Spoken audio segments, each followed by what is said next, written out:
Ponete ahí. Y acá.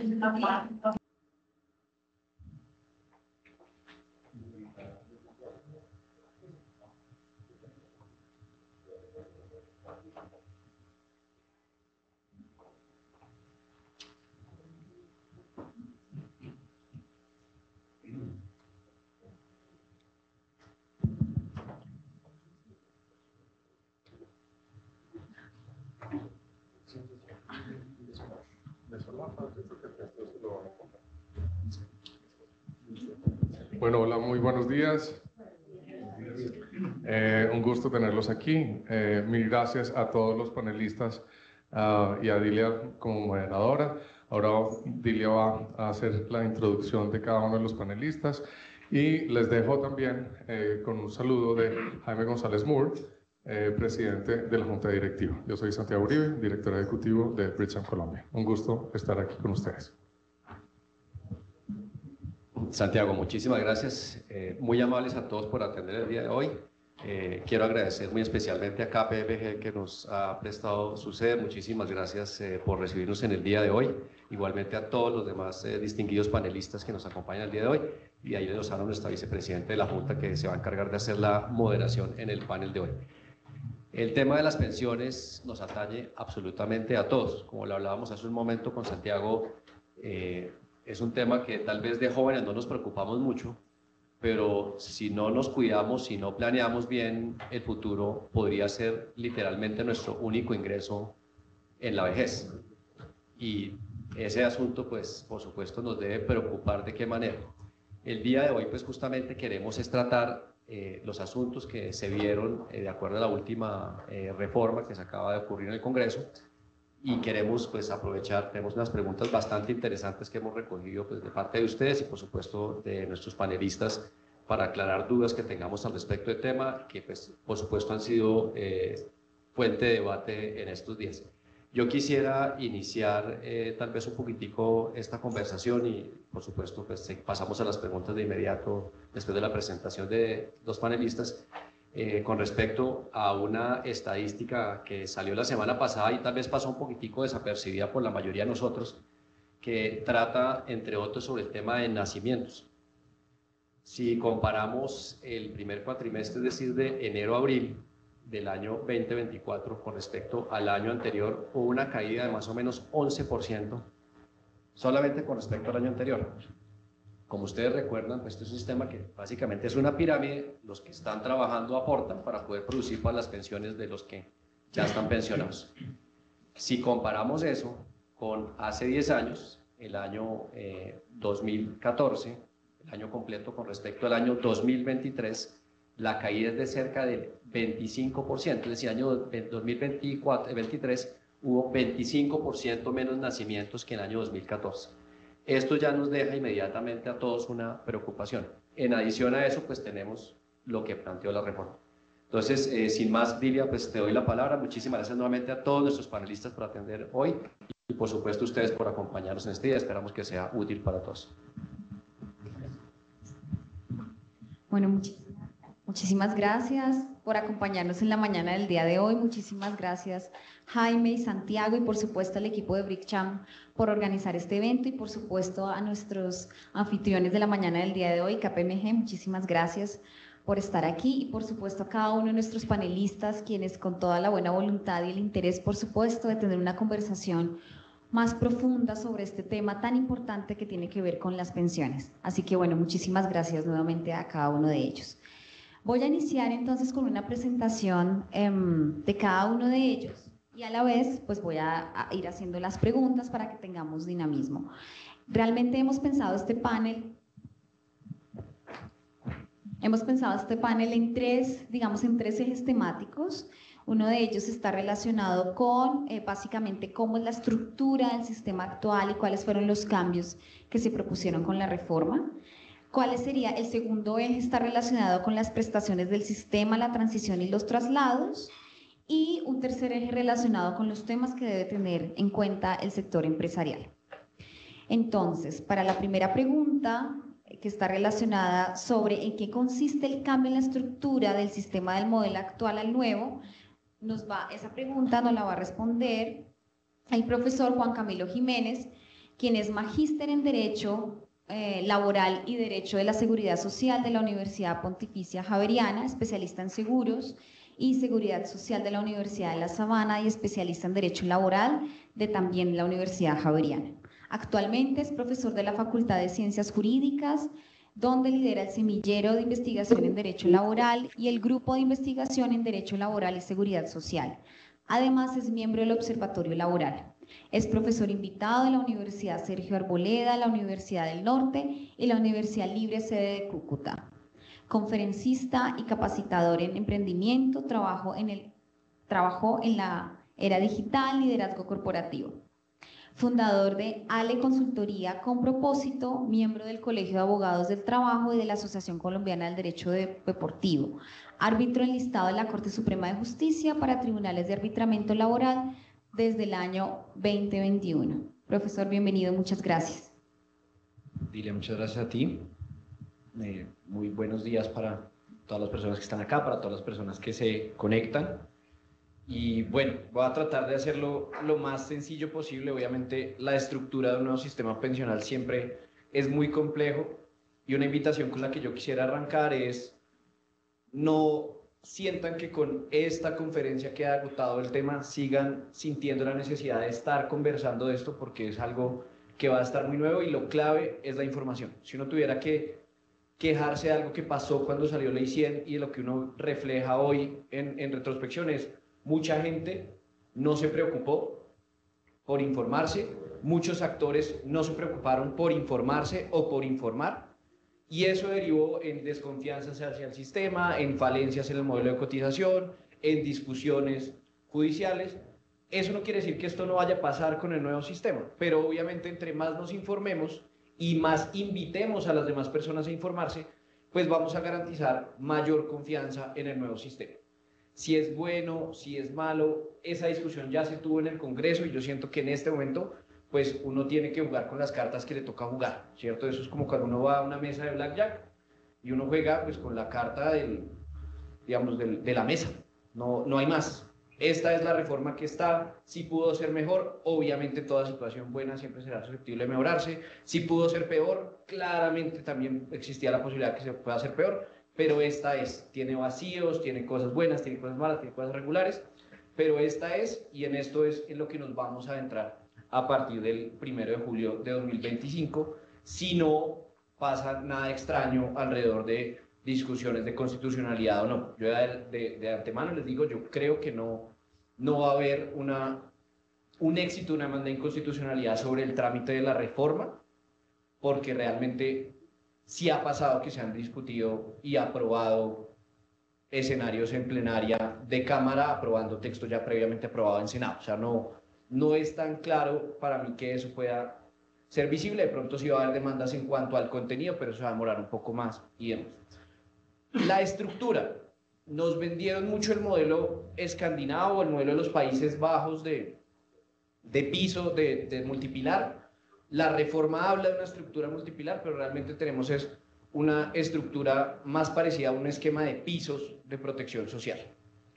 Y pasamos de tener un modelo paralelo en el que tenemos un régimen de prima media que es Colpensiones, que es un modelo piramidal, para ponerlo en escenarios sencillos, donde yo cotizo, mis cotizaciones financian las pensiones posteriores, y un modelo paralelo con el régimen de ahorro individual, que es un modelo de capitalización. Yo ahorro un dinero, ese dinero capitaliza, o sea, genera rendimientos, y al final de mi vida eso se va a reflejar en una protección de mi vejez, según lo que se ahorre y lo que se genere en rendimientos, y si hay traslados, pues unos bonos. La idea de la reforma original era generar esos mecanismos complementarios. Entonces ahí viene un primer cambio en la estructura. Ya Colpensiones no va a competir con los fondos privados, sino que la estructura va a generar un esquema de complementariedad.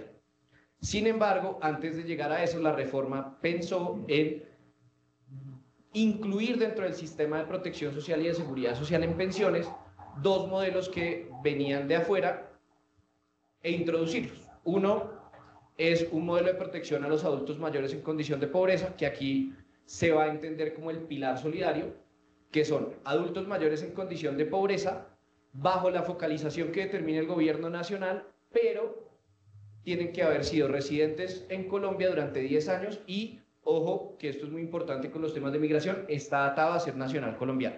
Esa va a ser una primera discusión de constitucionalidad que yo veo de la norma. Está atado el pilar solidario a la nacionalidad colombiana, a la residencia en Colombia por más de 10 años, y podemos tener adultos mayores en condición de pobreza de otras nacionalidades que también cumplan el requisito de la residencia. Ahí va a haber una primera discusión. Ahí la idea es generar una cosa que van a llamar renta básica solidaria, que es una especie de subsidio económico para esos adultos mayores. Entran también otras personas en condición de vulnerabilidad o de pobreza, según esa focalización, que tengan discapacidad o invalidez, hombres de 55 años, mujeres de 50 años. Ese, digamos, que es el famoso pilar solidario, que era el que en teoría podía arrancar rápido sin reforma. Luego aparece un pilar que llaman semicontributivo, que realmente no es un pilar en sí mismo, sino una forma de completar prestaciones para las personas que no logran una pensión de vejez. Entonces, las personas que logran cotizar, pero solo lo hacen entre 300 semanas y 1000 semanas, van a recibir un beneficio económico periódico, es decir, una renta, que en este caso va a ser vitalicia, menor a un salario mínimo legal, pero con regla de actualización con el IPC. Y ese es el famoso pilar semicontributivo dentro de la estructura. El tercer piso de esa estructura, ¿cierto? Un primer piso solidario, un segundo piso semicontributivo y un tercer piso, que es el que llamamos el pilar contributivo, se divide en dos. Realmente ahí estaríamos hablando casi que como de un piso con un mezanín, ¿cierto? Entonces, las cotizaciones hasta 2.3 salarios mínimos irían a Colpensiones bajo un esquema de régimen de prima media con prestación definida, donde al final de la vida laboral va a haber ingreso a base de liquidación sobre esos aportes que se hicieron hasta 2.3 salarios mínimos y tasa de reemplazo entre el 55 y el 65%, aumentada con unos porcentajes, pero digamos que básicamente ahí van a ser pensiones entre un salario mínimo y 1.8 salarios mínimos que saldrían de lo que se cotice ante Colpensiones, que irían las cotizaciones hasta 2.3 salarios mínimos. Esa era la famosa discusión del umbral. En el siguiente piso de la estructura, las cotizaciones por encima de 2.3 salarios mínimos, y esto es bien importante, eso no quiere decir que si usted está por encima de 2.3 salarios mínimos desaparece de Colpensiones, sino que hasta sus primeros 2.3 salarios mínimos van a estar cotizados en Colpensiones. El excedente de eso va a ir a un régimen de capitalización. En el caso de las personas que vienen de Colpensiones, que no entran al régimen de transición, van a tener que escoger ahí la afiliación. Luego seguramente alguno de mis compañeros les aclarará cómo funciona eso. Van a tener que escoger un fondo privado y eso va a entrar en capitalización. ¿Cuál es la idea? Va al final de la vida laboral, cuando llegue la edad pensional, aquí desaparece la posibilidad de pensionarse a cualquier edad como estaba en Ley 100 con los regímenes de capitalización. Aquí sí o sí va a ser con la edad de pensión normal, 62 hombres, 57 mujeres. Se va a consolidar una pensión que sería distribuida de la siguiente manera. Hasta los 2.3 salarios mínimos que se cotizaron en Colpensiones saldrán con las reglas de Colpensiones. Lo que les digo, eso estará oscilando entre 1 y 1.8 salarios mínimos con los topes que tiene el sistema hoy, y las cotizaciones por encima se consolidarán como un capital con rendimientos, con bono pensional si hubo traslado, etcétera, y eso seguramente se hará un cálculo actuarial con la expectativa de vida, con la posibilidad de generar rendimientos dependiendo de la modalidad de pensión que haya, y complementará la pensión de base, que sería la de Colpensiones. Obviamente los aportes que estén por encima.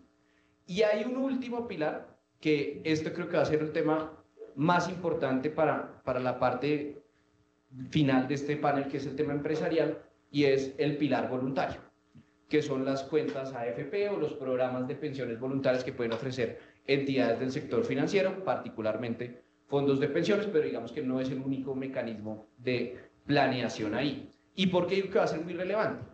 Porque de cara a la planeación, ese pilar puede ser un complemento, una mejora de la pensión, pero además recuerden, por ejemplo, que hay prohibición de generar pensiones convencionales. Entonces, en el sector privado o en el sector público, buena parte de las negociaciones de cara a la protección de la vejez va a estar en la generación de aportes a fondos de pensiones voluntarias. cosa que además tiene unas incidencias tributarias, seguramente Camilo conoce más, tiene ciertos beneficios en materia de declaración de renta y demás, y esa podría ser un tema que va a empezar a tomar más protagonismo del que ha tenido. Entonces tendríamos, para concluir, piso solidario, semicontributivo, piso contributivo y el piso voluntario. Muchas gracias. A ti, Iván, muchísimas gracias. Y la siguiente pregunta sobre este contexto que estamos haciendo para entender la estructura del sistema actual y un poco los cambios que introduce la norma. Bueno, todavía me falta proceso a la norma, pero básicamente el proyecto que fue aprobado en el Congreso. Quisiera entonces darle la palabra a Camilo Rodríguez, quien es socio responsable de las prácticas de resolución de conflictos y litigios de derecho societario, comercial, laboral, migratorio, aduanero y cambiario. Cuenta con amplia experiencia en derecho fiscal, nacional e internacional, derecho aduanero y cambiario, y con experiencia específica en la negociación de acuerdos internacionales. Camilo tiene también amplia experiencia en el desarrollo de trabajos de cumplimiento fiscal y laboral, en la revisión de las declaraciones de impuestos y en responder los requerimientos de las autoridades fiscales y laborales. Básicamente, él nos va a ayudar a entender un poco qué pasa con los afiliados y los pensionados actuales. Muchas gracias, Camilo. Muchas gracias a AmCham, perdón, a Richan. Para KPMG siempre será muy motivo de... Uno, dos, tres. Aló. Bueno, gracias. Aló. Para KPMG siempre será un motivo pues de celebración contar con este tipo de escenarios, poder participar en ellos y obviamente muy bienvenidos a todos. Pues digamos, resumir esto en 5 minutos no es fácil. Yo creo que la mejor forma de hacerlo es que tenemos que tomarnos la foto al 1 de julio de 2025. En ese momento es cuando se empiezan a presentar, digamos, los efectos de esta reforma. Y en el lado de los pensionados no cambian las cosas, son derechos adquiridos, no se pueden modificar obviamente, pero sí hay un tema que ha generado mucha discusión y es el tema de la renta exenta. Quedó en la ley que efectivamente hay una renta exenta de 1000 VTs y se retiró, digamos, del texto la palabrita mensual. Eso tiene un efecto enorme en materia fiscal y así quedó en la ley. Entonces, yo he escuchado comentarios que dicen, no, eso se arregla con un concepto de la DIAN o se arregla con un decreto reglamentario. Lo cierto es que quizás no había necesidad de incluir una norma de orden fiscal en la reforma pensional, o sea, eso ya estaba regulado en el artículo 206 del Estatuto Tributario, sin embargo se optó por esa vía y lamentablemente quedó redactado de esa manera. Obviamente eso tiene unos efectos. He escuchado también al viceministro del Ministerio de Trabajo, viceministro de Trabajo, señalar que es claro que hubo una discusión en ese sentido y que la intención nunca fue gravar las pensiones por encima de los 3.620.000 pesos. Es que las 1000 VT multiplicadas por la VT 46.025, 26 y dividido en 13 mesadas, pues da 3.600.000 y pico. Lo cierto es que hay un principio de interpretación de la ley que establece que cuando el sentido de la ley sea claro, pues no se puede desatender sobre el texto de consultar su espíritu. Y el espíritu de la ley tiene que quedar expresamente señalado en la misma ley, en la exposición de motivos de la ley. Esto, digamos, se incluyó ahí y va a generar seguramente discusiones. Yo pienso que si viene, digamos, alineado con mi compañero, de pronto la reforma no sufre, digamos, una declaratoria de inexequibilidad general. Sí es muy posible que frente a este tema, si no se arregla de alguna manera, que lo veo un poco complejo, porque pues, a fin de cuentas es un tema que tiene una vocación para regir por mucho tiempo. si no se arregla por alguna de esas vías, seguramente será objeto de una demanda ante la Corte, porque definitivamente esto no se discutió y creo que como dicen, se incluyó, digamos, de manera premeditada, pero sin la debida discusión. Y entonces ahí hay una, digamos, contingencia para los pensionados porque eventualmente pueden quedar grabadas sus pensiones. Ya en lo que tiene que ver, digamos, con los afiliados, tenemos que hacer la diferencia entre los que entran en el régimen de transición y los que no entran al régimen de transición. ¿Quiénes son los que entran al régimen de transición? Básicamente va a ser las mujeres que a 1 de julio de 2025 hubieran cotizado 750 semanas y los hombres 905 semanas, y en ese caso pues a ese grupo se le va a aplicar las reglas de la ley 100. No digamos, no se ven afectados por la nueva regulación de la reforma pensional. Pero adicionalmente hay que mencionar que en el caso del régimen de transición, sí hay una oportunidad de traslado que quedó incluido dentro de la reforma pensional. Bueno, hacer la salvedad de que en esta oportunidad la reforma pensional solamente el criterio determinante es el número de semanas cotizadas. Se apartaron en esta oportunidad de, digamos, una condición adicional que eran los años o la edad que tuviera la persona en el momento de la expedición de la ley, y solamente se vuelve irrelevante la edad porque lo determinante es el número de semanas cotizadas. En cuanto a la oportunidad de traslado, pues las mujeres que tengan 750 semanas, hombres 900 semanas, es decir, que estén en el régimen de transición, van a contar con un término de 2 años a partir de la expedición de la ley para trasladarse de régimen, ya sea del régimen de ahorro individual con solidaridad al régimen de prima media o del régimen de prima media al régimen de ahorro individual. Entonces se abre, digamos, un espacio para que se dé ese movimiento sin necesidad pues, de acudir a demandas de nulidad e ineficacia, que es lo que sabemos ha pasado, porque en muchas ocasiones, pues a pesar de que no se optó, digamos, por dentro del término que eran los 10 años anteriores pues, a cumplir con los requisitos, en estos casos, independientemente de ese término, va a haber un plazo de 2 años para hacerlo.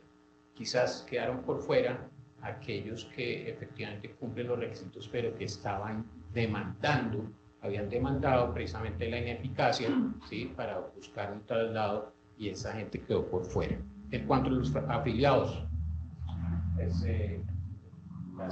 que todo lo anticipó mi compañero, aplica a trabajadores dependientes, independientes, servidores públicos, y va a haber el componente de prima media hasta 2.3 salarios mínimos legales mensuales, 2.990.000, que cotizan, digamos, o hacen sus aportes a Colpensiones, y aquellos que superen ese ingreso mensual, pues el exceso se va para los fondos voluntarios a cotizar. Va a haber una sola pensión que se, digamos, configura o se forma a través, digamos, de la parte correspondiente al régimen de prima media, de los 2.3 salarios mínimos legales mensuales, y la parte de el régimen de ahorro individual con solidaridad, con las mismas reglas, sino que digamos que va a haber es una sola pensión que va a pagar Colpensiones.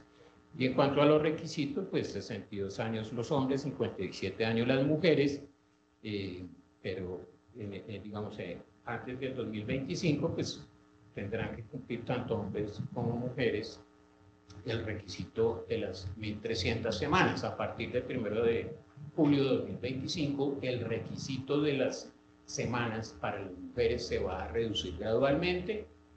La ley lo que hace es recoger digamos esos pronunciamientos, esas sentencias de la Corte Constitucional, en donde ordenó una disminución gradual de las semanas de cotización de las mujeres. De 25 días va a haber una tabla, digamos, hasta llegar a las 1.000 semanas en el año 2036, y adicionalmente van a tener la posibilidad de disminuir también esas 1000 semanas, ¿sí? Con 150 semanas adicionales, 50 por cada hijo, hasta por 3 hijos, llegando inclusive a cumplir la condición de las semanas hasta 850 semanas. Eso es básicamente lo que va a pasar entre afiliados y los pensionados. Camilo, muchísimas gracias. Ahora quisiera darle la palabra al doctor Santiago Montenegro, quien actualmente es el presidente de Asofondos, por supuesto, durante el 2002 y 2006 fue director del Departamento Nacional de Planeación, ha ocupado otros cargos en los que se ha desempeñado como economista del Banco Mundial, asesor del gobierno para asuntos cafeteros, decano de la Facultad de Economía de la Universidad de los Andes, presidente de la Asociación Nacional de Instituciones Financieras, ANIF, es autor de los libros El Auto Tránsito hacia la Modernidad, Historia de la Industria Textil Colombiana durante la primera mitad del siglo XX, pues esto fue publicado por la Universidad de Antioquia, director y editor de Visión Colombia Segundo Centenario, editado por Planeta, Sociedad Abierta, Geografía y Desarrollo. Santiago Montenegro además es economista y magíster de la Universidad de los Andes, tiene una maestría en el London School of Economics y un PhD en Economía de la Universidad de Oxford. A él quisiera entonces, muchísimas gracias doctor Montenegro, preguntarle sobre qué representa el cambio estructural en cifras para Colpensiones y para los fondos privados.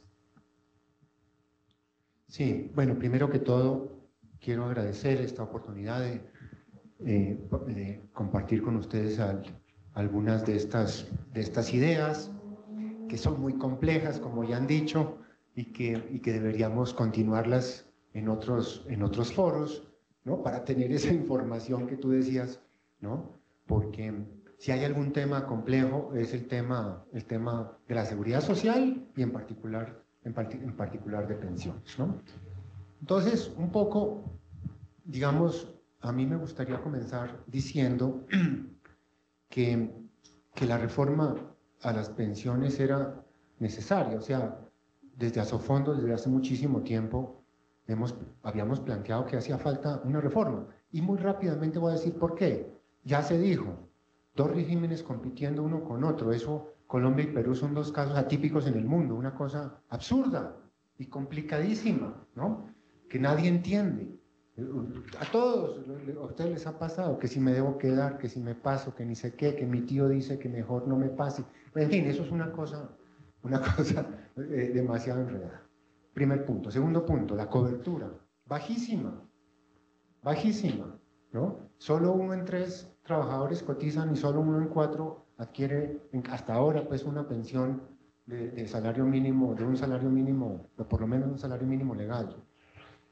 3, el régimen público, Colpensiones, desfinanciado, con un déficit muy grande y con un pasivo pensional de 100% del Producto Interno Bruto, ¿no? Eso es lo que hay hoy.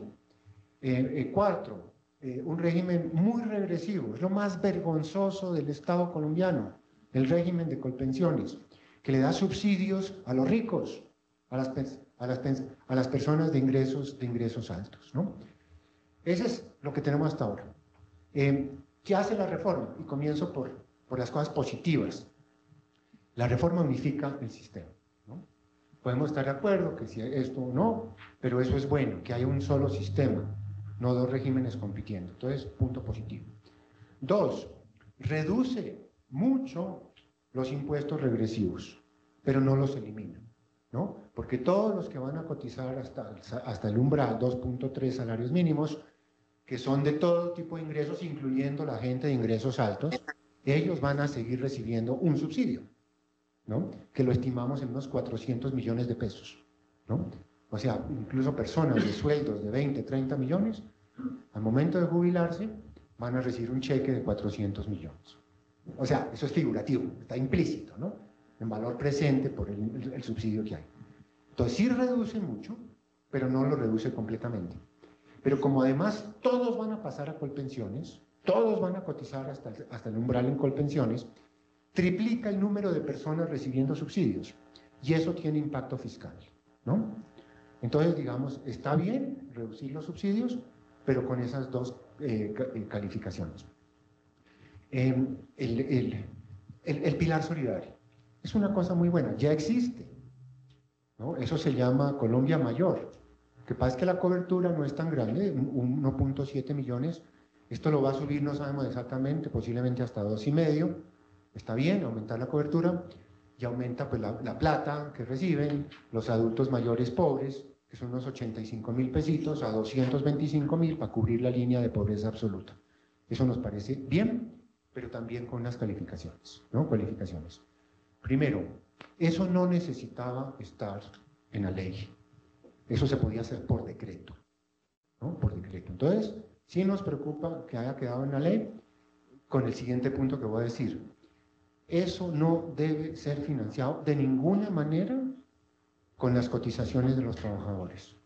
Esa plata debe venir del presupuesto nacional, porque si no, se rompe, pues, digamos, la lógica y la viabilidad del sistema, ¿no? Y 3, eso debe estar en la regla fiscal, ¿no? Entonces, ya he explicado el esquema, que pasamos de un esquema que competía capitalización versus reparto o prima media, y pasamos a un solo sistema, ¿no? Entonces, pues también nosotros tenemos unos comentarios, unos puntos que creo que tienen que mejorarse de aquí en adelante, ¿no?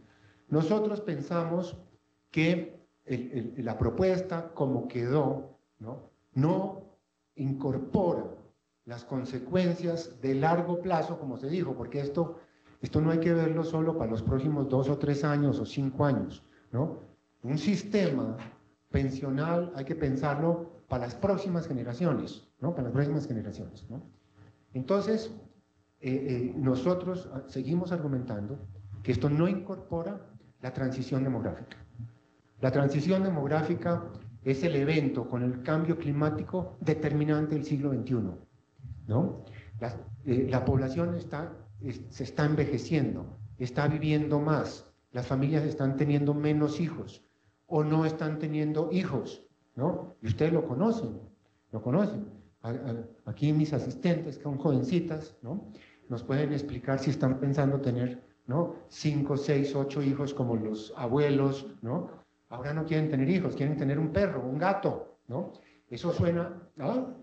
Y el gato castrado, ¿no? Y entonces las implicaciones de eso son dramáticas, ¿no? Porque eso hace inviable los regímenes de reparto o de prima media. Y esta reforma fortalece un sistema de prima media, la fortalece, eso no es viable, ¿no? Y entonces no va a haber suficientes cotizantes para pagar las pensiones. Entonces, a pesar de que crea un fondo de ahorro, ¿cierto? A pesar de que lo crea, el mismo proyecto reconoce que el fondo de ahorro se agota. En un sistema, ¿no?, piramidal, ¿no?, desde el punto de vista de la población, lo que tiene que haber es ahorro. Eso está pasando en todo el mundo. En todo el mundo, los países nórdicos, los Países Bajos, Alemania acaba de introducir. China, el tema demográfico de China es dramático. China tiene hoy 1.400 millones de habitantes y va a acabar con menos de 800. Eso parece un chiste, pero es verdad. Entonces China acaba de crear capitalización individual porque ellos se dieron cuenta de que no tienen cómo pagar las pensiones futuras, ¿no? El mismo proyecto, ¿cómo está? Reconoce que el fondo de ahorro se acaba.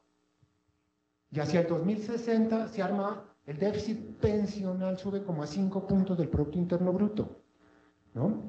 Eso lo tiene el proyecto, ¿no?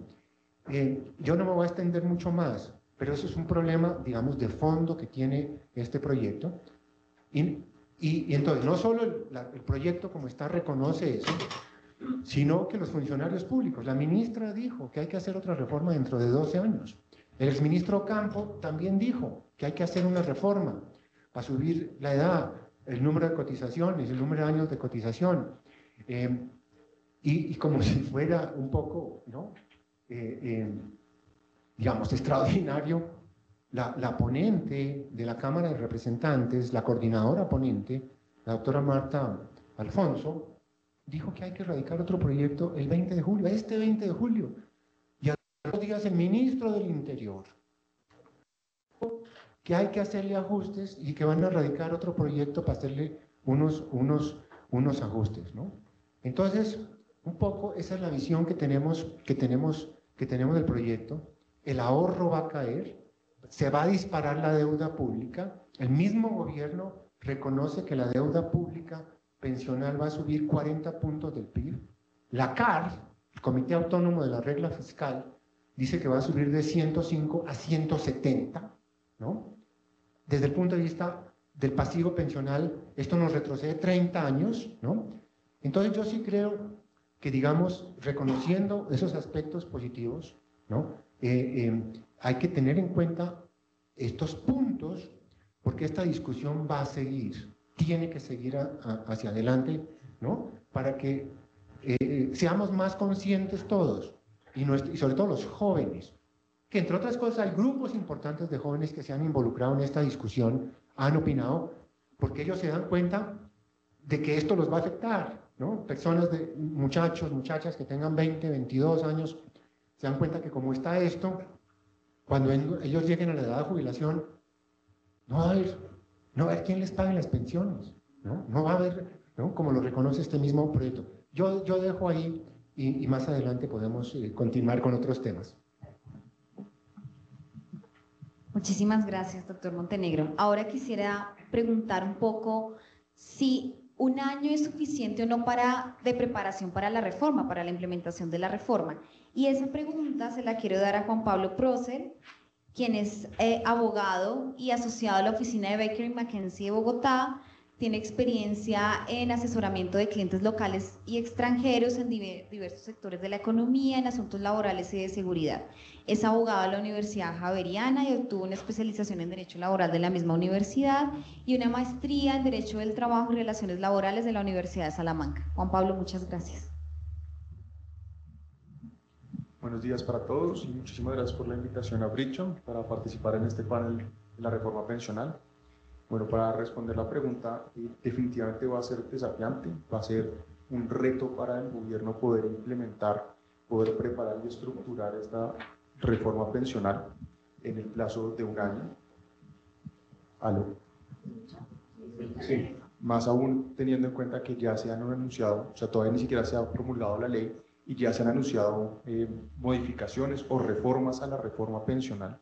Entonces esto también causará traumatismos en su implementación muy seguramente. También está el tema de las posibles demandas de inconstitucionalidad que se puedan presentar sin conocer sin poder decidir de antemano cuál va a ser digamos, el resultado. Entonces esto va a definitivamente ser un desafío para el gobierno nacional. Ese desafío lo puedo clasificar en dos puntos que considero importantes, y son los temas administrativos y los operativos, digamos. Los administrativos incluyen la contratación del recurso humano que va a necesitar Colpensiones para poder implementar estas modificaciones y recibir las cotizaciones y recibir también los afiliados, que en este caso van a ser la totalidad de los trabajadores. El tema del desafío administrativo relacionado con los recursos técnicos y con los tecnológicos, pues tendrán que aumentar las plataformas y la capacidad tecnológica de la institución para poder recibir las cotizaciones y recibir a la totalidad de los afiliados que va a tener el sistema. Y por otro lado están los operativos, que lo relaciono más con la parte de la reglamentación que va a necesitar la reforma pensional. En este caso, la reforma trae un plazo de 6 meses para algunas modificaciones, para algunas reglamentaciones que se van a necesitar para la implementación. Entre esas está reglamentar cómo va a funcionar el sistema actuarial de equivalencias, que es un sistema novedoso, digámoslo, dentro del sistema colombiano, que va a permitir que las personas que tengan aportes en el sistema complementario, en el componente, perdón, de ahorro individual, cuando vayan a acceder a la pensión y no tengan suficientes semanas, podrán compensar, digámoslo, parte de esos recursos para conseguir unas semanas adicionales y clasificar a la pensión. Esta reglamentación pues será necesaria y dice que se tendrá 6 meses para esa reglamentación. Por otro lado, será necesario también reglamentar las funciones que va a tener Colpensiones de ahora en adelante, las nuevas funciones que va a obtener a través de la reforma pensional. Entonces, este también es otro tema importante que se establece 6 meses para su reglamentación. También está el mecanismo de asignación aleatorio de las administradoras del componente de ahorro individual. Lo que establece el sistema es que las personas que están hoy en día en Colpensiones tendrán 6 meses para elegir un fondo de pensiones en este componente, y aquellas personas que no lo escojan dentro de este plazo de 6 meses, pues pasarán a un sistema aleatorio de asignación del fondo. Entonces, este todavía no está claro cómo va a ser ese sistema aleatorio, que tendrá que ser reglamentado próximamente. Y también hay un tema adicional que trae, y es la propuesta de incluir un proyecto de ley para reglamentar la protección al trabajo campesino, al trabajo comunitario y solidario, étnico y popular. También se establece un término de 6 meses para presentar este proyecto de ley ante el Congreso de la República. Entonces también es un tema que será relevante para mirarlo hacia futuro. Luego hay otro tipo de reformas que no se plantea dentro de la reforma pensional un término establecido para su reglamentación. Sin embargo, para la implementación al cabo de un año, pues serán muy necesarios establecerlos. El primero de esos es la focalización del pilar solidario. Este tema es muy relevante para determinar cuál va a ser la población que va a ser beneficiaria de este primer pilar que nos contaban del pilar solidario, y incluyendo que hay una norma dentro de la reforma que establece que las poblaciones indígenas, negros, afrodescendientes, raizales, palenqueros y campesinos debe ser concertado con estas poblaciones. Entonces eso también incluye una dimensión adicional de dificultad para la implementación y para la reglamentación de esta focalización del pilar solidario. Otro tema también importante es, a partir de esta reforma, que entrará a regir el 1 de julio del 2025, los contratantes tendrán que retener de los contratistas los aportes a la seguridad social. Entonces también será necesario la reglamentación para poder realizar los aportes en la planilla pila por parte de los contratantes. También están los ajustes para el Fondo de Solidaridad Pensional, que tendrá una modificación, un aumento en los descuentos que tendrán que ser realizados. Y aparte está el aporte a seguridad social con ingresos estacionales. Los trabajadores ahora que tengan ingresos estacionales podrán realizar aportes de seguridad social, digámoslo, anticipados de hasta por 12 meses. Eso tampoco tiene una reglamentación actualmente y deberá ser ajustado antes de la fecha de entrada en vigencia de la norma en principio. Otro tema también importante está la pensión anticipada de vejez por hijos con discapacidad, que también comenzará a aplicar a partir del 1 de julio del 2025 y tampoco tiene una reglamentación. Es como lo vemos, hay una diversidad de temas que deben ser reglamentados antes, en principio, del ingreso, de la aplicación de la reforma pensional, y hay poco tiempo. Entonces definitivamente va a ser un reto y va a ser un desafío para el gobierno poder implementarlo antes de la entrada en vigencia. ¿Podría decir una cosita? Totalmente de acuerdo. Nosotros estimamos que hay que hacer 60 decretos. 60 decretos. Y ellos tienen que salir antes, porque esos decretos, esa reglamentación va a determinar los cambios operativos de tecnología. Entonces, un año es imposible que Colpensiones esté listo dentro de un año. Nosotros pensamos que por lo menos 2 años, quizás 3 van a ser necesarios, ¿no? Entonces quería simplemente decir eso. Muchas gracias. Ahora entraremos al segundo eje de nuestro conversatorio, que está relacionado con las prestaciones del sistema, la transición y los traslados, que es como todo un tema que nos interesa profundamente. Quisiera preguntarle a Camilo Rodríguez qué cambios se dan en relación con la pensión de vejez y en qué consiste la nueva prestación anticipada por vejez. Ok, para ir cumpliendo y ajustándonos a los tiempos. Los cambios en la pensión de vejez básicamente se mantienen los 57 años para las mujeres, los 62 años para los hombres, En el caso de las mujeres, pues como ya lo habíamos mencionado, va a haber una reducción gradual del requisito de las semanas, porque ellas, digamos, se van a poder pensionar sin las 1.300 semanas que en todos los casos se le va a exigir a los hombres. En el caso de las mujeres, pues como les mencioné anteriormente, también va a haber la reducción gradual en atención pues a la jurisprudencia de la Corte Constitucional, que fue incorporado, digamos, esos lineamientos, parámetros que dio la Corte en la ley, empezando desde el año 2025 y terminando en el año 2036.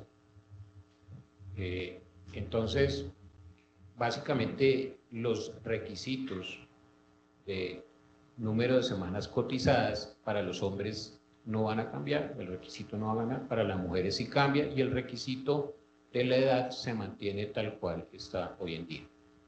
Ahora, ¿qué es eso de la prestación anticipada por vejez? Si ustedes se dan cuenta, este sistema o esta reforma lo que busca es ampliar la cobertura. Y la ampliación de la cobertura no solamente en el número, sino también en, digamos, aquellas afiliados cotizantes, ¿sí? Entonces, dice, reconoce la pensión para los que tienen más de 1.300 semanas, ¿no? Después, si uno se va al pilar semicontributivo, ve que están reconociendo también, digamos, una pensión. Bueno, ahí eso es un tema a discutir, si eso en realidad tiene naturaleza de pensión o no, pero el punto es que cubre a los que tienen más de 300 semanas y hasta 1.000 semanas. Entonces, ¿qué pasaba?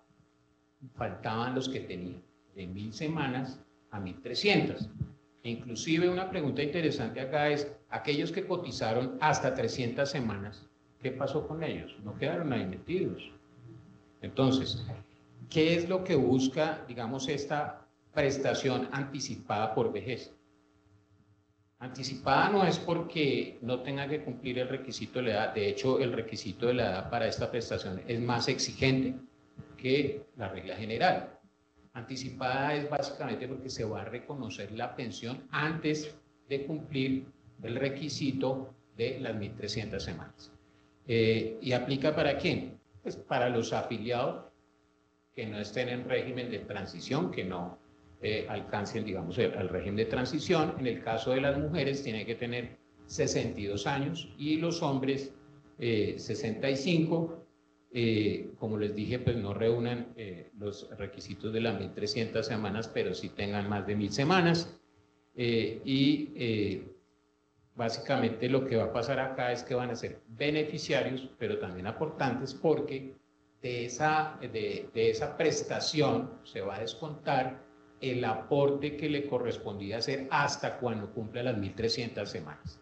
¿Sí? Eso es digamos, una prestación muy interesante que definitivamente lo que busca es ampliar la cobertura y reconocer pues, que algunas personas obviamente cotizaron por un tiempo importante y que tenían que quedar cubiertas en la medida en que el sistema ya se había establecido como una especie de subsidio para el régimen para el pilar semicontributivo, y aquí queda, digamos, incluidos todos aquellos que tengan entre 1.000 y 1.300 y que no alcanzaban a pensionarse, es decir, que son beneficiarios y al mismo tiempo cotizantes.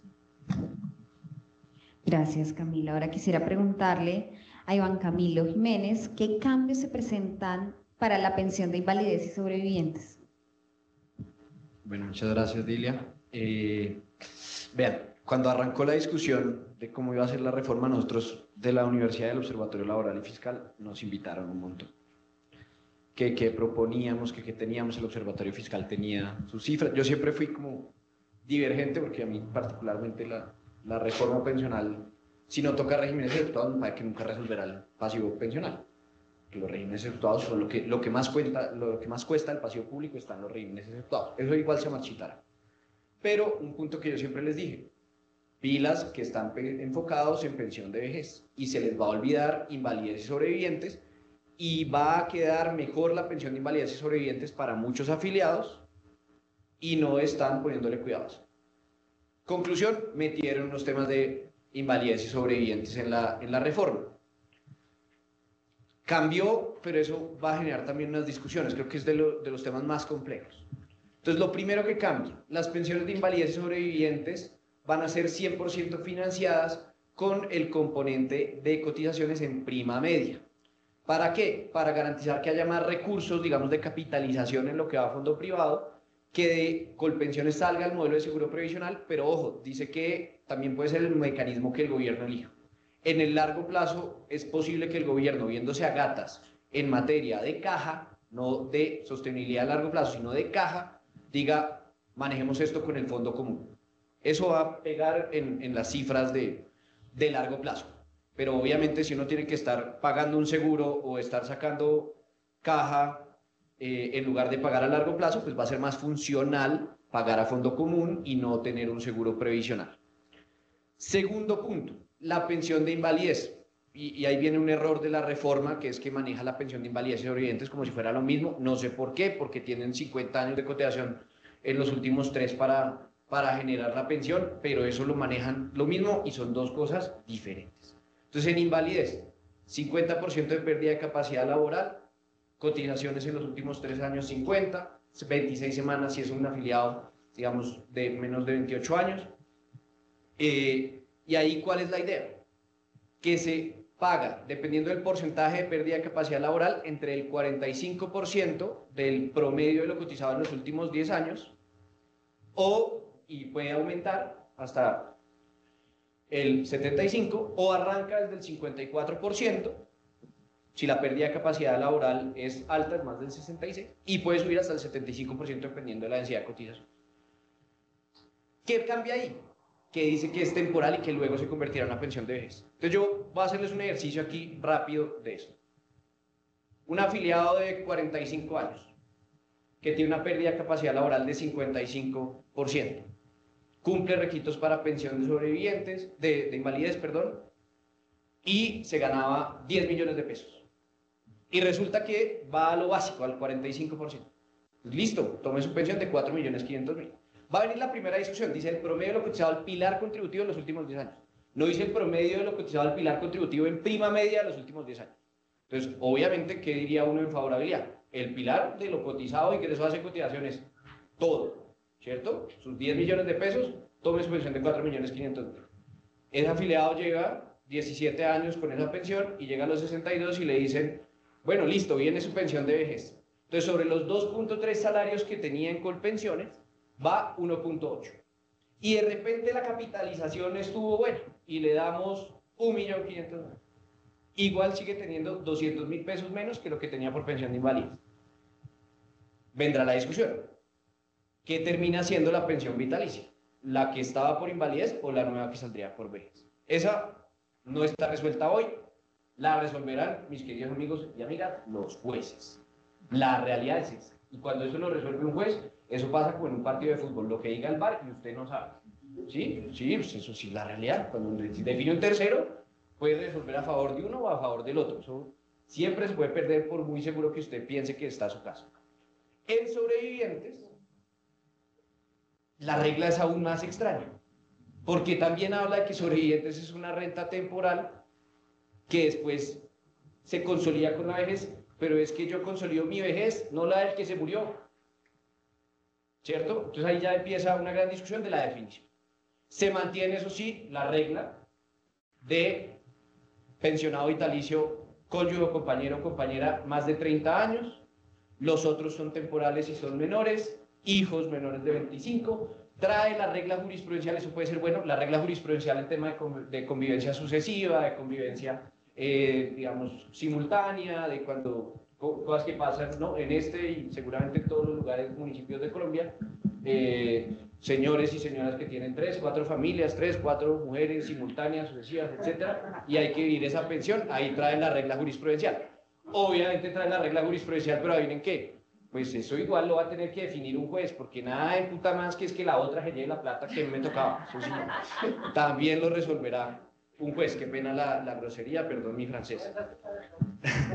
Y ahí yo creo que también va a haber una discusión judicial de cara a cómo se convierte eso en una renta vitalicia, porque habla de una renta temporal, pero no tiene muchos sentidos porque eso, si es la muerte de un afiliado, pues si es la muerte de un pensionado tiene problemas, sustituye la pensión, pero si es la muerte de un afiliado, él estaba con sus recursos. Yo como beneficiario o beneficiaria, pues o estaré con los míos o no tendría mis recursos. No tendría, o sea, no hay ninguna expectativa ahí de llegar a una pensión de vejez como si podría haber de pronto con la persona que está en invalidez.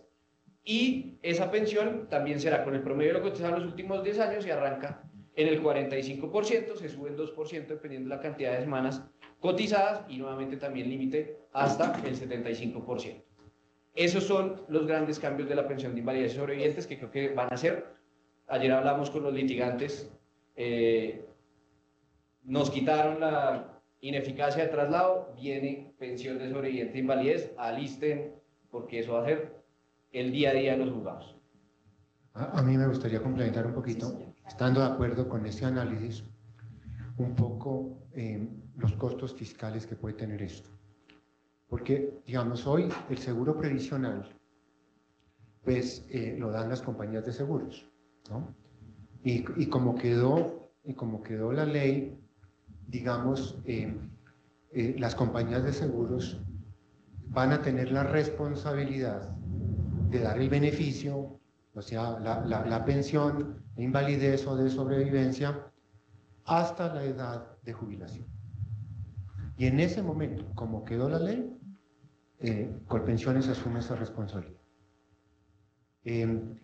Se le baja un poquito la prima a las compañías de seguros, pero el costo para ellos se reduce tremendamente, pues porque a partir de la edad de jubilación, ¿no? Eso puede tener un costo fiscal muy grande. Y ese riesgo lo asume Colpensiones de aquí en adelante, y eso no está en el aval fiscal. Eso no se ha estimado cuánto puede costar. Muchísimas gracias. Ahora quisiera preguntarle a Juan Pablo, ¿qué pasa con la indemnización sustitutiva y la devolución de saldos?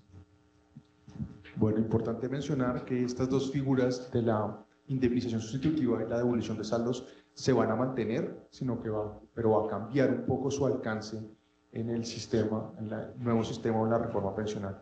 Entonces se mantiene como una prestación del sistema de protección social para la vejez, para la invalidez y para los sobrevivientes. Entonces, en relación con la vejez, el alcance se modificó y entonces solamente va a aplicar para aquellas personas que coticen o que hayan cotizado entre 1 y 299 semanas, mientras que entre 1 y 299 semanas, mientras que sí, exactamente en el sistema contributivo, mientras que actualmente lo que ocurre es funciona para aquellas personas que tengan una frustración del derecho, que no hayan cotizado el número de semanas necesarias para alcanzar una pensión de vejez. Si la persona tiene entre 300 hasta, digámoslo, 1000 semanas, en este caso entrará al pilar semicontributivo. Entonces, aquí solamente aplica para los que tienen menos de 300 semanas. En el caso de la indemnización sustitutiva, será manejada por el componente de prima media, administrado por Colpensiones, y se va a mantener de acuerdo a lo establecido en la Ley 100 de 1993. Entonces, en ese mecanismo no hay modificación, salvo por el número de semanas máximas que va a requerir. Y la devolución de saldos pues, y rendimientos lo manejará a través del componente de ahorro voluntario y se mantendrá con las normas que establece la Ley 100 de 1993. Por otro lado, está para el sistema de invalidez, que lo establece como optativo o opcional, es decir, el afiliado que se invalide sin haber cumplido los requisitos para una pensión de invalidez podrá optar por solicitar la indemnización sustitutiva y la devolución de saldos o no hacerlo y continuar realizando cotizaciones para llegar hasta una pensión de vejez. En este caso, la indemnización sustitutiva va a ser reglamentada por el Gobierno Nacional, entonces tenemos otro tema adicional que debe ser reglamentado próximamente, pues en este plazo de 12 meses en principio. Y la devolución de saldos, de rendimientos y eventualmente el bono pensional, pues será por el componente de ahorro voluntario. Por otro lado está en la parte de sobrevivientes, donde será para aquellos afiliados que a la muerte del afiliado pues no hubiesen cumplido los requisitos necesarios para obtener la pensión de sobrevivientes. Entonces los beneficiarios recibirán esa indemnización sustitutiva o devolución de saldos. La indemnización sustitutiva aparece que va a ser reglamentada por el gobierno nacional, entonces nuevamente es otro tema que tendrá que ser reglamentado hacia futuro. Y la devolución de saldos, de rendimientos y el bono pensional pues se mantendrá como está actualmente. Entonces estas dos figuras continuarán aplicando, pero se cambia un poco su implementación, teniendo en cuenta que solamente va a ser de 1 a 299 semanas para la parte de vejez. Muchas gracias, Juan Pablo. Quisiera preguntarle al doctor Montenegro sobre, desde el punto de vista fiscal, ¿en qué consiste el régimen de transición y quiénes quedarán habilitados para trasladarse y cuáles son las implicaciones desde el punto de vista presupuestal a nivel nacional de esos traslados y de esos movimientos que serían de un régimen a otro? Quedan en régimen de transición las personas con los derechos, digamos, con las condiciones que tienen hoy en día, ¿no? Como quedó la ley, digamos, se definió solo en términos de semanas, ¿no? En términos de semanas. Recuérdenme los números. 900 para hombres y 750, ¿no? Entonces nosotros pues consideramos que esto puede ser, digamos, conveniente o beneficiario para muchísimas personas, ¿no? Pero desde el punto de vista de la sostenibilidad del sistema, pues algo supremamente costoso, ¿no? Supremamente costoso. Nosotros dijimos, mire, debería haber una condición de semanas, pero también de edad, ¿no? Que solo tengan derecho, digamos, al régimen de transición, de pronto como está hoy, quienes les falte 10 años, ¿no? 10 años. Pero entonces resulta que personas, hombres o mujeres, incluso de 33 años, encontramos un caso de 33 años, tiene derecho a la transición, ¿no? Eso es absurdo. Eso es absurdo. Entonces, lo que va a pasar es que, dado ese régimen de transición, ¿no? Eso puede llegar a durar 20 años. 20 años, ¿no? Entonces vamos a tener, pues, esta multiplicidad de sistemas conviviendo durante mucho tiempo, cuando la idea original era, pues, que pasemos lo más pronto posible a un solo sistema, ¿no? Yo creo que eso francamente quedó mal, ¿no? Quedó mal. Igual, entonces esto, ¿a quién perjudica? Pues a los más jovencitos, ¿no? Porque son los más jovencitos los que no tienen estos requisitos de semanas, los que sí van a quedar, ¿no? Con el nuevo sistema, ¿no? Yo sí francamente creo que esto es algo que no sé si en lo que van a radicar el 20 de julio o más adelante, pero esto tendrá que ajustarse. Quisiera entonces nuestro tercer eje, pero también tener posibilidad de hacer preguntas y por parte de ustedes, quisiera saber un poco, digamos, este tercer punto de este panel está previsto desde el punto de vista empresarial y cuáles serían los retos, no solo de las empresas, sino también como individuos frente a la reforma y lo que se espera de estos regímenes de transición. Entonces, quisiera como darle la palabra a cada uno de los panelistas para que respondieran esta pregunta y luego damos paso para que ustedes también formulen un par preguntas y podamos como tener un diálogo entre todos. Entonces, doctor Santiago, si quiere empezar. Sí, un poco desde el punto de vista empresarial, lo que más, digamos, nos preocupa a las empresas, son los efectos de esto sobre el mercado de capitales, ¿no? El mercado de capitales.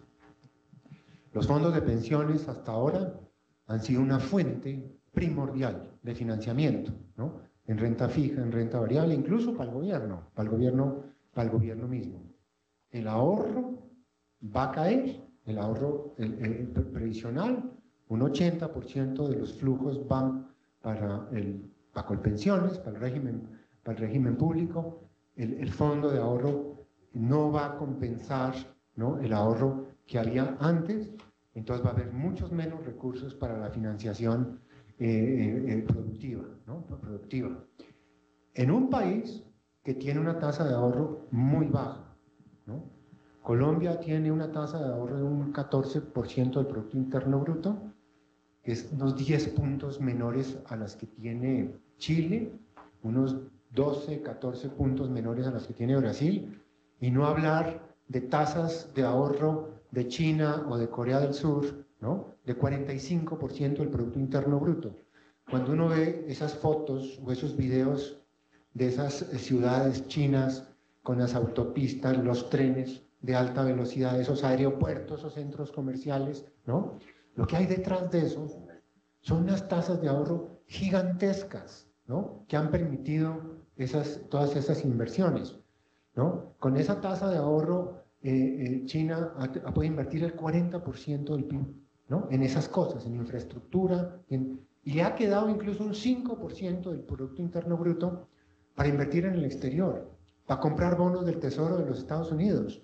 Eso explica por qué China es uno de los grandes tenedores de bonos gringos, ¿no? Entonces, en Colombia estamos en el extremo opuesto. Una tasa de ahorro que antes de esta reforma ya era baja y que con esta reforma va a caer más el ahorro. Entonces va a haber menos recursos para la inversión, va a haber seguramente esto va a impactar también el crédito y el costo del crédito y el costo del crédito hipotecario, ¿no? Entonces, mediante esa vía, esto puede afectar al ciudadano común, no solo a las grandes empresas, ¿no?, al ciudadano común. El fondo de ahorro público no compensa, ¿no?, lo que va a disminuir lo que han hecho los fondos de pensiones hasta ahora. Yo diría, esa es quizás desde el punto de vista empresarial una de las mayores preocupaciones que existen como consecuencia de esta reforma. Doctor Montenegro, muchísimas gracias. Profesor Iván. Bueno, yo antes, para complementar lo que decía el doctor Montenegro, yo creo que ese problema del ahorro invita a reflexionar el modelo de política monetaria en materia de banca tradicional, banca digital y banca del sector solidario. Porque un modelo de ahorro y un mercado de capital que depende de fondos de pensiones, pues tiene que tener una deficiencia en el modelo de ahorro de base. Pues que no puede ser que uno entre a mirar las transacciones en la Bolsa de Valores de Colombia y las 3 transacciones importantes del día son Protección, Colfondo, Sol Mutual, Porvenir. Eso sí, bueno, Bancolombia, que es la única banca tradicional, pero puede ser que lidere el tema los fondos de pensiones, porque obviamente al cambiar se pone en riesgo el ahorro. Y entonces ahí hay que hacer una gran reflexión de qué estamos haciendo para fomentar que la gente se bancarice con banca tradicional, con banca digital, con sector solidario, porque vamos a tener que compensar esas pérdidas que se van a dar en el modelo de ahorro. En temas de las empresas que yo creo que hay que tener en cuenta, yo tengo 4 o 3, porque el último se divide en 2. La primera, la generación de la obligación para quienes son empresas contratantes de personas por prestación de servicios, también para pasar con personas naturales que contraten personas naturales por prestación de servicios, de descontar de los honorarios y pagar el aporte a seguridad social, so pena de ser solidariamente responsables por el aporte a seguridad social del contratista. Eso venía pasando por vías de acuerdos contractuales, pero no por vía de origen legal. Entonces ahí va a haber una carga importante. Creo que el principal responsable de esa carga va a ser el Estado, que es el que más contratistas tiene. Pero, pues obviamente va a haber que reformar planilla, y si tienen empresas que tienen contratos de prestación de servicios con personas naturales, vayan mirando cómo van a ser los acuerdos, porque eso obviamente va a ser una negociación grande en el cambio de honorarios, etc. Lo segundo, quedó en la reforma, no sé por qué, que uno de los deberes de los empleadores es informar a los trabajadores sobre la afiliación a los fondos de pensiones. No sé por qué eso es responsabilidad de los empleadores, si debería ser responsabilidad de los mismos actores. Porque eso va a abrir paso a discusiones del tipo de, es que como usted es una compañía del Grupo Aval, entonces me dio toda la afiliación para Porvenir. Es que como usted es del Grupo Económico Antioqueño, entonces me dio para Protección. Eso puede pasar. Entonces, ¿cuál va a ser ahí el tema?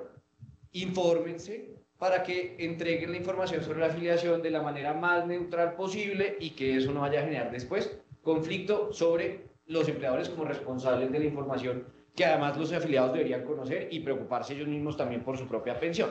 Entonces, ese me parece un segundo punto bien importante que no sé por qué en la reforma quedó como un deber de los empleadores, la verdad me parece supremamente injusto, porque es que no tu empleador además es una gran empresa, estamos hablando de que puede ser una casa de familia que tiene contratada a una persona del servicio doméstico, o sea, no, la información que pueden dar el uno y el otro es bien difícil, sí, ya es difícil que coticen, imagínense la información adecuada del sistema pensional, cuando tranquilamente la percepción puede ser, no, es que aquí nadie se pensiona.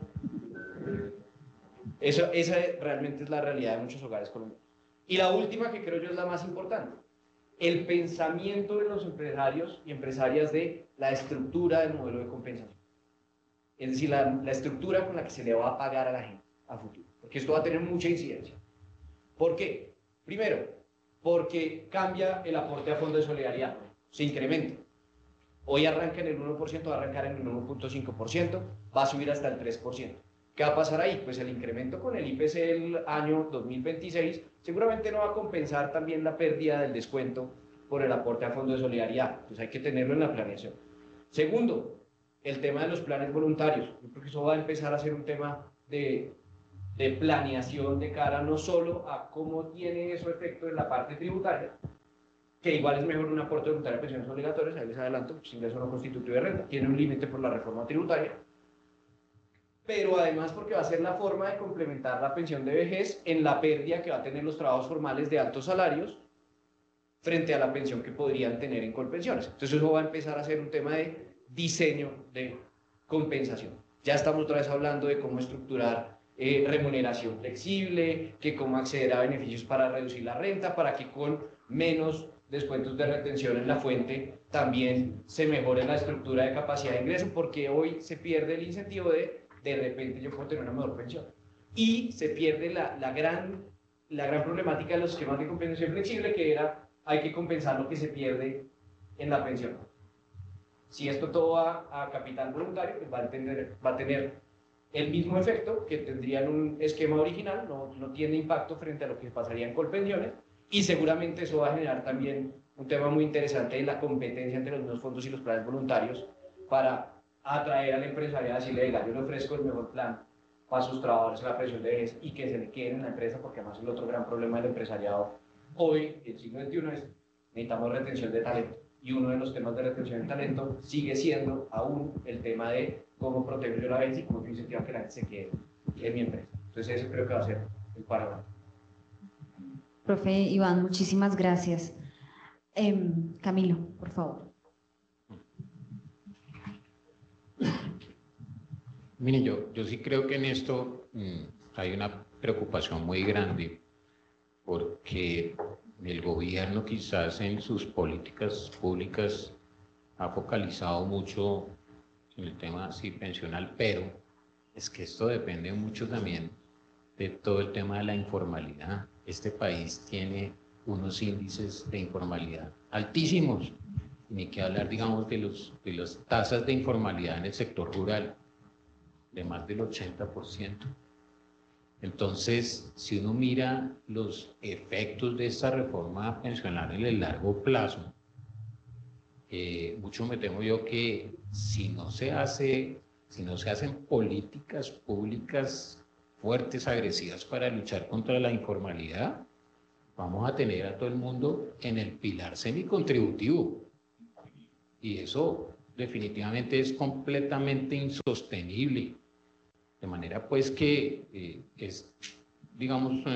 hay que verlo de manera integral. ¿Cómo es posible que a sabiendas, digamos, de esa situación, se propone una reforma laboral que incrementa los costos laborales en contravía de muchas recomendaciones y que en últimas lo que va a hacer es un caldo de cultivo para que se incremente la informalidad? Ya es hora de que este país sea consciente de esa situación. Aquí se crean consejerías o entidades especializadas, pero digamos que sea una política pública prioritaria luchar contra la informalidad, uno no lo ve.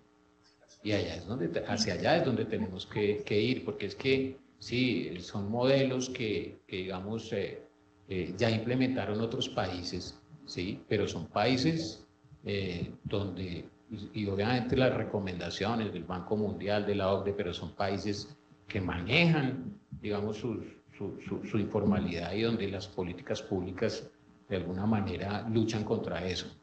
De manera que si esto no va acompañado en posteriores gobiernos por una lucha muy fuerte contra la informalidad, esto está predestinado a ser insostenible.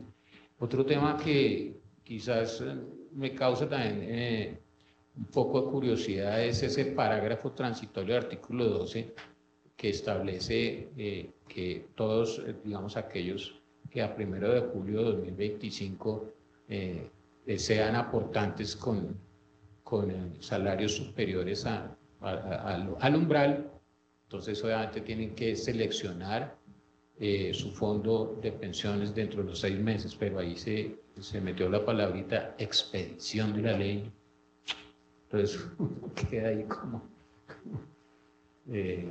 porque pues uno tiene claro que es digamos, la publicación de la ley, la vigencia de la ley, que esto rige a partir del 1 de julio de 2025, y entonces, ¿cómo así? La expedición va a ser, creo que la próxima semana, según lo anunció, la sanción. Entonces, no, y da 6 meses a partir de la expedición. Esto no, eso tienen que arreglarlo, seguramente aclararlo, pero pues ahí viene la discusión. ¿Cómo arregla uno vía decreto reglamentario los errores de una ley? ¿No? Y entonces ahí vienen los problemas, porque esto seguramente tendrá que ser 6 meses, pero a partir de la vigencia de la ley, porque no hay otra forma de hacerlo diferente a eso. Muchas gracias, Camilo. Juan Pablo, por favor. Bueno, un tema bastante importante que va a ocurrir próximamente va a ser que los trabajadores van a comenzar a establecer a qué régimen voy a pertenecer. ¿Entro en el régimen de transición o voy a estar del otro lado en la reforma pensional? Entonces hay que hacer, para los trabajadores va a haber una población que va a estar en una zona donde va a estar muy próximo a esa reforma o va a estar muy cerca a ese régimen de transición. En este caso, entonces, recordando que el régimen de transición es para aquellos hombres que tengan 900 semanas de cotización para el 1 de julio del 2025 y aquellas mujeres que tengan 750 semanas de cotización para el 1 de julio del 2025. Entonces, aquí vamos a tener las personas que estamos a un año de que entre a regir esta reforma, entonces tenemos más o menos 50 semanas adicionales, 52 semanas adicionales que se podrían cotizar para poder clasificar a ese régimen de transición en caso de que se tengan 850 semanas aproximadamente los hombres y 700 semanas aproximadamente las mujeres. Entonces aquí lo que va a ocurrir es, pueden las personas hacer las cotizaciones como independiente o si son trabajadores, pues se continuarán haciendo las cotizaciones. Aquí también es importante que los trabajadores revisen qué panorama les es más conveniente, si pueden en este caso establecer cuál de los dos es más conveniente y si pueden realizar o no las cotizaciones como tal. Otro tema importante va a ser que los trabajadores entonces van a revisar sus historias laborales para determinar si clasifican o no clasifican, y es posible que identifiquen huecos de cotización y se comiencen a presentar reclamaciones ante los empleadores por esos tiempos laborados y que no hayan sido cotizados por los empleadores, con la finalidad de conseguir las suficientes semanas para clasificar a ese régimen de transición. Entonces, es posible que aumente de aquí hasta la entrada en vigencia o más adelante cuando se aproxime a la pensión, estas reclamaciones por esos tiempos no cotizados por parte de los empleadores o del empresariado. En este caso, pues tocará revisar si la persona realizó el trabajo y le hicieron la afiliación, caso en el cual tendrá que ser el pago con mora, y si no hubo afiliación, pues tendrá que ser realizarse el cálculo actuarial para realizar el pago. Importante mencionar también que durante la época del COVID hubo una disminución en los aportes a pensión. En este caso fueron 2 meses que se redujeron los aportes y pues estas semanas de cotización pueden ser necesarias para que un trabajador clasifique a ese régimen de transición y seguramente se podrán presentar también reclamaciones en este sentido si el empleador no ha realizado las cotizaciones correspondientes. Entonces, estos serán unos panoramas importantes que se van a presentar de aquí en adelante. Más gracias, Juan Pablo. Yo sé que van a haber muchísimas preguntas. Ya entonces vamos a dar el espacio para la conversación y como lo hemos dicho durante este panel, pues vamos a tener otros espacios, otros escenarios para seguir profundizando aún más. Y bueno, tenemos una expectativa enorme por parte del Gobierno Nacional, que además tiene que hacer más de 60 decretos para reglamentar pues, todos los asuntos que hemos hablado y los errores que se produjeron también en el momento de del trámite legislativo. Así que bueno, quisiera darle la palabra a usted para que pueda hacer su pregunta. Muchas gracias. Bueno, ante todo, felicitaciones a los cuatro y desde luego a la moderadora. Preguntas saldrían muchísimas. Yo solamente tengo dos para respetar a los demás. Primero, se ha especulado por el gobierno diciéndole a la gente que la liquidación de la pensión de vejez no sufre alteración en el régimen, en el componente de prima media. Y yo creo que eso es una falacia que valdría la pena que ustedes nos aclararan cómo en cierto sentido puede tener aún disminución en el monto, en la tasa, en el monto definitivo, en la pensión de vejez, en el componente de prima media. Y lo segundo es un tema desde el punto de vista jurídico muy gordo, y es que hay dos artículos que son francamente contradictorios en cuanto a la vigencia. Hay muchos temas de vigencia que ustedes ya han explicado, pero el artículo 94 dice que el sistema entrará a regir, entrará en vigor el 1 de julio de 2025. Pero en el artículo siguiente, que habla de derogatorias, se mete también con vigencia y dice: la presente ley rige a partir de su sanción. ¿Alguien me puede aclarar eso?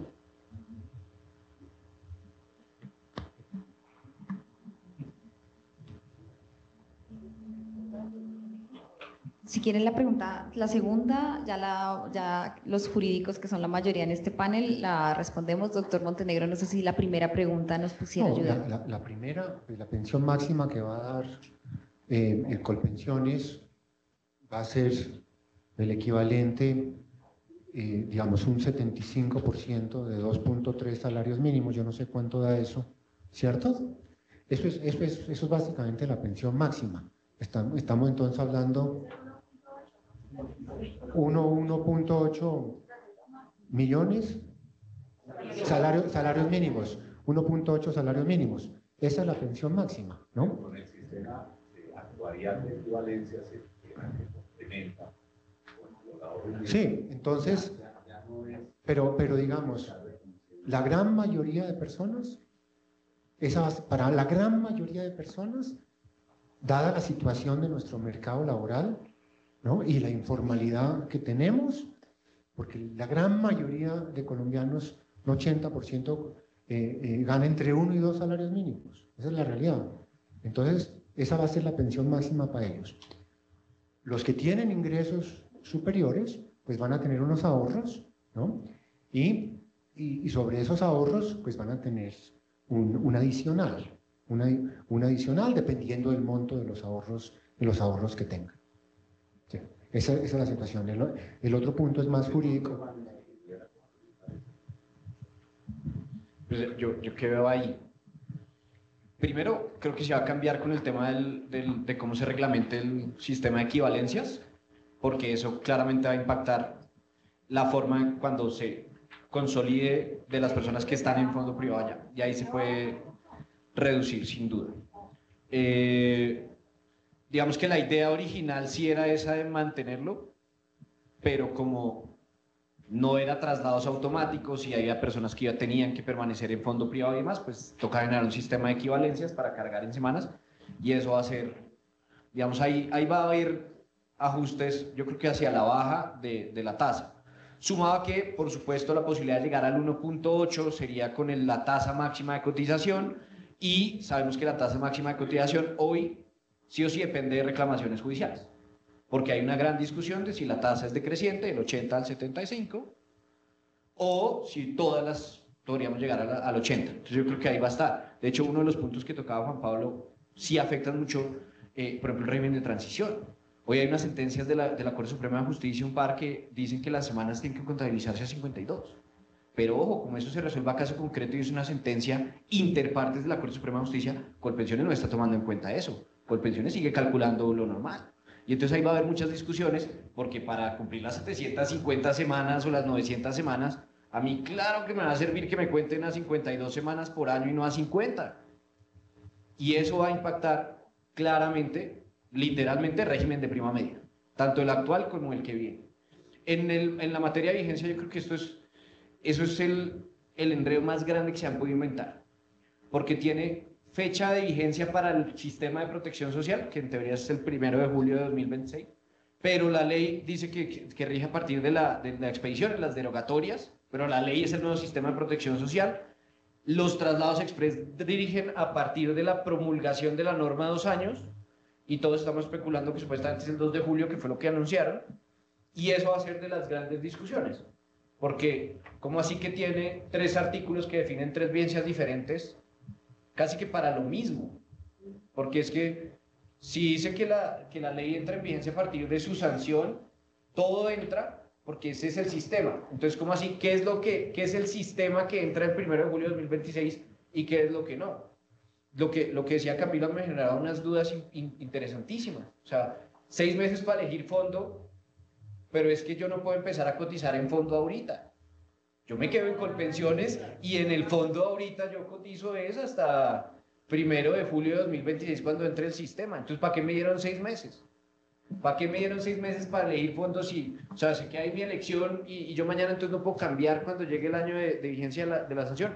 Esos son errores legislativos graves. Y la verdad, son errores legislativos que evidencian la mediocridad no del Congreso, de los representantes de la Cámara que votaron sin leer lo que había sido aprobado en Senado. Porque para eso se tienen unos mecanismos de 4 debates, para que los unos se corrijan con los otros, y para eso hay una conciliación, para tener ese tipo de discusiones. O sea, eso no se reduce a que es que los unos están con tal gobernante y los otros con no. Eso es para tener una estructura de pesos y contrapesos dentro del mismo Congreso que permita que esos errores se visibilicen y se reduzca el margen de error frente a esos temas, porque la realidad, pues obviamente los congresistas hacen leyes, pero como representan al pueblo, pues obviamente no son expertos en hacer leyes, sino expertos en representar al pueblo.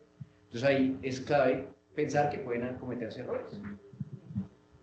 De frente, digamos, a lo que dijo el doctor Herrera, es la típica figura de la antinomia, que la misma ley es contradictoria, ¿sí?, en una parte, digamos, en 2 de sus partes, y ahí, digamos, no hay discusión. Pero pues, de alguna manera, esto tiene que solucionarse, y aquí, digamos, no es que haya mucho desarrollo jurisprudencial frente al tema de las antinomias, ¿no?, y más a nivel legal. Entonces, es evidente que se establecen fechas de vigencia de la ley distintas, pero yo diría como una forma de salvar y de darle claridad y sobre todo seguridad jurídica a todo este tema que es tan relevante, me iría por la norma especial. La norma especial de vigencia, porque es que en las derogatorias, usted regula las derogatorias, no la vigencia, y la vigencia ya la había regulado antes, que era a partir del 1 de julio del 2025.